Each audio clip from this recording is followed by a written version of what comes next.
In one corner, we have Monsterverse Godzilla. In his 10 years of existence, he's appeared in, so far, 3 films, with Godzilla x Kong getting ready to release on March 29th of this year. He's also appeared in his own TV series and 4 comics. Coming in at 119.8 meters in height and weighing 99,634 tons, he is one massive dude. He's fought 13 different kaiju and has been shown to be absolutely brutal, as he takes a particular liking into execution-like finishers.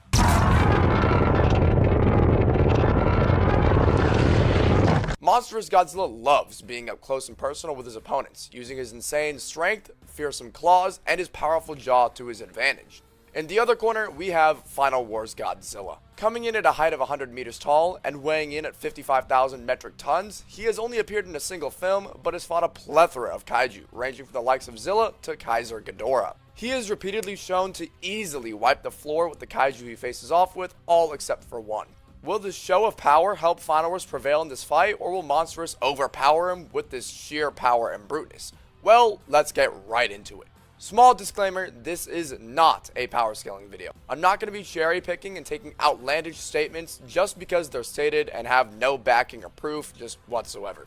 Let's start off with strength. Monsterverse Godzilla in his 2014 appearance easily showed his dominance over the female Muto, who weighs in at 60,000 metric tons, as he pushed her back with 0 difficulty and pinned her to the ground. In the comic Godzilla Aftershock, he was shown to easily knock over the Muto Prime and stagger it with claw swipes. He was able to lift her up on multiple occasions, most impressively being able to pick up the Muto Prime and stand completely upright with her on his back. Keep in mind, the Muto Prime weighs an insane 135,000 tons. Godzilla was also shown to be able to throw King Ghidorah, who weighs 141,000 tons, with ease in his fight against him in Boston. In Godzilla vs. Kong, he was shown to absolutely ragdoll Kong and even managed to throw him with simply his jaw hundreds if not over 1,000 meters. Lastly, in an extremely tired state, he was able to push back the eye-watering 600,000 ton mech in their initial confrontation. Well, how does Final Wars compare? Unfortunately, Final Wars either seems to one-shot his opponents or just knock them back with his beam.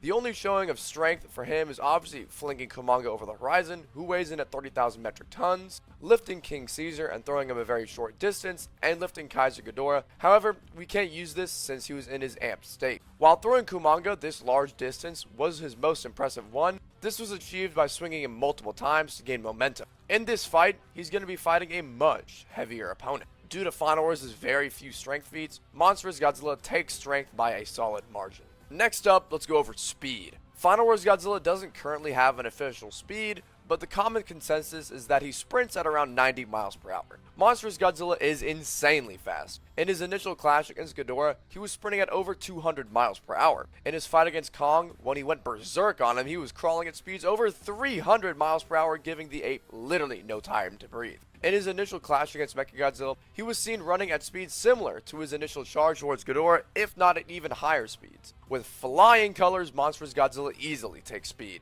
Agility. Monsterverse Godzilla, when he charged at Kong while he's on the ground, slammed into a building but effortlessly turned the other way to land a tail whip. However, in his fight against Mechagodzilla, while he was extremely exhausted, was getting outmaneuvered effortlessly. If you're interested in a fresh Godzilla vs. Mechagodzilla, check out my video regarding that topic. Moving on to Final Wars Godzilla, he was able to outmaneuver King Caesar, Rodan, and Anguirus all at once in his fight against them. He was able to easily counter Zilla's charge with a tail whip, which sent him flying. In his fight against Monster X, he once again showed his agile nature and was going back and forth.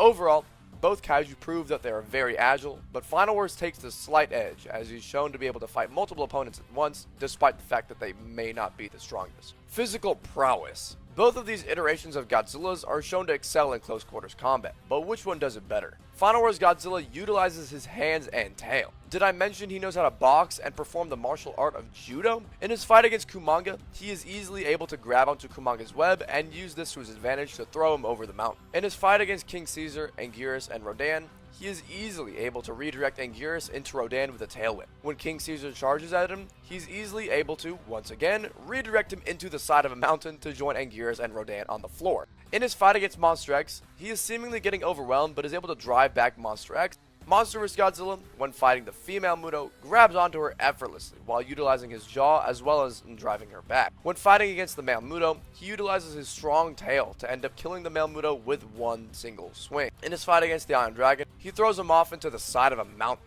Against Ghidorah, he loves to use his brute force and slam into him and throw him around. He also manages to land a massive tail whip to the side of Ghidorah. In multiple fights against Kong, he bites Kong repeatedly, which is shown to inflict severe pain and slash at him over and over. Not to mention, he utilizes his feet as well, attempting to, and finally managing to pin him with his insane weight. While Final Wars shows great feats of close quarters abilities, and even knowing how to box and utilize judo in his fight against Monster X, Monsterverse doesn't fall behind as he's shown to perform just as well in close quarters combat and being quite aggressive, resulting in a stalemate for physical prowess. Following physical prowess is ranged weaponry. Starting with Monsterverse Godzilla, his beam has an energy yield of 3.15 times 10 to the 14th, which is around 315 terajoules of energy. It has a bare minimum of 20,000 degrees Celsius. You could probably say when it's fresh, considering it gets weaker the more he uses it, could be around 50,000 degrees Celsius or even higher. Granted, this is just speculation. Monsterverse Godzilla's beam, in a very weakened state, was also able to stagger and push back the 60,000 metric ton female Muto.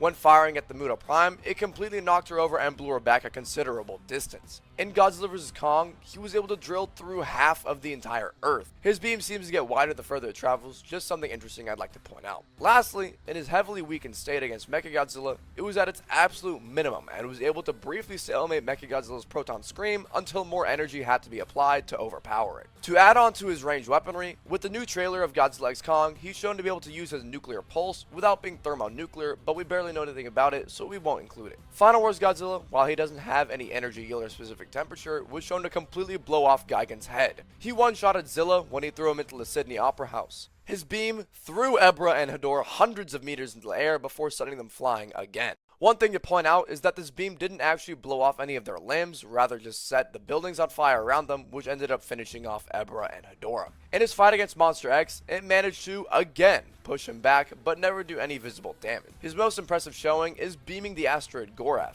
Contrary to popular belief, he did not actually destroy the asteroid Gorath, rather it survived and smacked him right in the face. While this is all quite impressive, due to Monsterverse having much more impressive feats in this department, he takes ranged weaponry. Next up is durability. Monsterverse Godzilla was able to take several punches from Muto Prime to the face, which merely inflicted scratches. Keep in mind, the Muto Prime is so strong that her punches can break tectonic plates. Kong's axe, which had been charging for hours in the Hollow Earth and charged by Godzilla's atomic breath on 2 separate occasions, barely dug into Godzilla's leg and merely stunned him. The axe absorbs all this atomic energy and dishes it out. Godzilla basically took his own beam twice in a single instance and simply got stunned. Keep in mind, an axe charge for only a couple of seconds absolutely destroyed Mechagodzilla. He was able to take all 3 of Ghidorah's gravity beams at once and was merely pushed back. In his fight against Mechagodzilla, he took that insane beating and merely received a black eye. When the proton stream ended up overpowering his weakened atomic breath, he was blown back and only received burns, which faded away instantaneously. His most impressive showing of durability was tanking the Permian extinction asteroid, which is considered to be a planet-busting asteroid. Final Wars Godzilla, in a similar aspect to Monsterverse Godzilla, did tank an asteroid. In the case of Final Wars, that being Gorath. He took multiple strikes from Monster X and several shots from his gravity beams. In his fight against Anguirus, Rodan, and King Caesar, Rodan and Anguirus did manage to slightly injure Godzilla, which are also the same kaiju that got defeated by slamming into the side of a mountain. Once again, due to Monsterverse's greater range of feats and just generally better feats of durability, he takes another category, this time durability. Just like to add one thing, Gorath is also a lot smaller than the Permian extinction event, so yeah. Intelligence and battle intelligence. Final Wars Godzilla has shown to be quite intelligent, as he's able to quickly observe the battlefield and change his approach, if need be. Battle intelligence. He's quite experienced, fighting a total of 11 kaiju in his film. In each of these fights, he uses a variety of skills to defeat the majority of his opponents with ease. Final Wars actually knows how to box and skillfully use judo, which severely helps him in his battles. Monsterverse Godzilla, intelligence. Just like Final Wars, he's shown to be insanely intelligent. He's able to discern if something appears to be a dangerous threat. He's able to keep the Titans all around the world in check with his alpha status. He's able to find and exploit the weaknesses of other kaiju. Battle intelligence. Monsterverse Godzilla has fought even more kaiju than Final Wars, being currently 13. He's able to prepare for upcoming fights and even knows how to train. He was easily able to adapt to Kong's agile nature and switch up his approach to a more agile fighting style, as we see when he demolishes Kong when he was crawling. Well, who wins intelligence? You could argue either of these Godzillas are smarter than the other, but I'd have to go with Monsterverse Godzilla, but this category is very close. In regards to battle intelligence, Final Wars takes this point due to Monsterverse at times needing aid from humans and other titans in some of his previous fights. Lastly, we have abilities. Let's start off with Final Wars. Final Wars really doesn't have anything special even for being a Godzilla. He has merely his atomic breath, amphibiousness, and intelligence. Monsterverse Godzilla comes steamrolling through with his atomic breath, nuclear pulse, heightened senses, telepathy, amphibiousness, intelligence, and radiation absorption. This is definitely a much smaller category, but for obvious reasons, as Monsterverse has vastly more abilities than Final Wars. Now that we've extensively gone through each category and discerned who wins what, we come to a final score of 7-3. Monsterverse easily takes the win over Final Wars Godzilla. When taking a closer look at what these two Godzillas have done, Monsterverse does everything Final Wars does, but better. With Monsterverse's overwhelming strength and speed, paired with better durability, Monsterverse would end up blitzing Final Wars and easily overpowering him. Looks like we've reached the end of the video. If you've made it this far, consider dropping a like and subscribing. I love covering Godzilla content ranging from debates to just simply Godzilla news. If you enjoy content like this, then this might be the channel for you. With all that out of the way, I've been FDA, and I'll see you guys in the next one. I created a monster, 'cause nobody wants to see monster